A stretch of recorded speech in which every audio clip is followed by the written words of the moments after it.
বন্ধুরা 2013 সালে রিলিজ হওয়া ক্রিস 3 মুভিটা তো তোমরা সবাই দেখেছো, যেটা ইন্ডিয়ার একটা সায়েন্স ফিকশন মুভি ছিল। এই মুভিটাতে এমন এমন সিন আছে যেগুলো হলিউডের মুভিকে টক্কর দেওয়ার ক্ষমতা রাখে। তাছাড়াও এই মুভিটাতে ঋত্বিক রোশন 3টে ক্যারেক্টারে অ্যাক্টিং করেছে। প্রথম ক্যারেক্টার হচ্ছে ক্রিস, আর 2 নম্বর ক্যারেক্টার হচ্ছে রোহিত, যে কিনা একজন সায়েন্টিস্ট, এবং 3 নম্বর ক্যারেক্টারটা হচ্ছে কৃষ্ণার, যে কিনা একজন সাধারণ মানুষ। কিন্তু এই 3টে ক্যারেক্টারের মধ্যে সবচেয়ে কঠিন ক্যারেক্টার হচ্ছিল রোহিত মেহরার, কারণ রোহিতের লুক টানার জন্য ঋত্বিককে 3 থেকে 4 ঘন্টা ধরে মেকআপ করতে হতো। যাই হোক, এসব বাদ দিয়ে আজকের মেইন টপিকে আসা যাক, কারণ আজকে আমি তোমাদেরকে ক্রিস 3 মুভির কিছু বিহাইন্ড দ্য সিন দেখাবো। কিন্তু সেটা দেখার আগে তোমরা যদি আমার চ্যানেলে প্রথমবার এসে থাকো তাহলে ভিডিওটাতে একটা লাইক দিয়ে চ্যানেলটাকে সাবস্ক্রাইব করে দাও। বন্ধুরা, আমরা ক্রিস 3 মুভিতে ঋত্বিক রোশনকে তো কত সুন্দরভাবে আকাশে উড়তে দেখেছি, কিন্তু তোমাদের মনে কি কখনো প্রশ্ন আসেনি যে ঋত্বিক রোশন আকাশের উপরে এত সুন্দরভাবে উঠছে কিভাবে?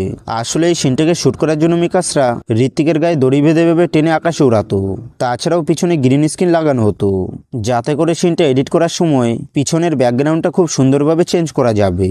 এরপর তোমরা এই সিনটাকে দেখো, যেখানে একটা বড় বিল্ডিং ভেঙে নিচের দিকে পড়ছিল। ঠিক তখনই ক্রিস উড়ে এসে এই বিল্ডিংটাকে নিচে পড়া থেকে আটকাচ্ছিল, যেটা দেখে তোমরা হয়তো ভাবছো ক্রিসের গায়ে অনেক শক্তি আছে, কিন্তু এমনটা একদমই না। কারণ এই সিনটাকে গ্রিন স্ক্রিনের মাধ্যমে এইভাবে শুট করা হয়েছে, যেটা তোমরা এখন দেখতে পাচ্ছ।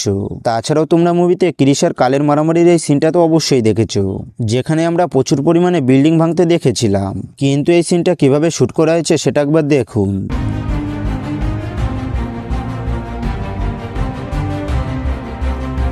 এরপর তোমরা এই সিনটাতে দেখেছিলে যে ক্রিস তার ফ্যামিলিকে কায়া নিউটনের হাত থেকে বাঁচাতে এসেছে, এবং ক্রিস নিউটনের সাথে মারামারি করছে, যেখানে কিছুক্ষণ পর নিউটন একটা গাছের সাহায্যে ক্রিসের উপর হামলা করে।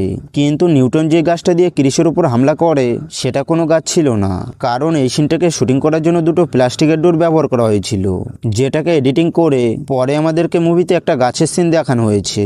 তাছাড়াও তোমরা মুভিতে এই সিনটা তো অবশ্যই দেখেছো, যেখানে ক্রিস লাফ দিয়ে একটা বিল্ডিং এর উপরে আসে আর সাধারণ লোকেদেরকে বাঁচানোর জন্য একটা এরোপ্লেনকে খুব সুন্দরভাবে ল্যান্ড করায়। আসলে ক্রিস যে বিল্ডিং এর উপর দিয়ে লাফ দিয়েছিল সেগুলোকে সিজিআই এর মাধ্যমে বানানো হয়েছিল। তাছাড়াও এরোপ্লেন ল্যান্ড করার সিনে প্রচুর পরিমাণে গ্রিন স্ক্রিন আর ভিএফএক্স এর ব্যবহার করা হয়েছে, যেটা তোমরা এখন দেখতে পাচ্ছ।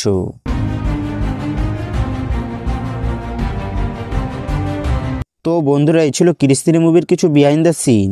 আর তোমাদের কোন সিনটা বেশি ভালো লেগেছে সেটা কমেন্ট বক্সে অবশ্যই বলে যাবে। আর ভিডিওটা যদি একটু ভালো লেগে থাকে তাহলে একটা লাইক দিয়ে চ্যানেলটাকে সাবস্ক্রাইব করে দাও।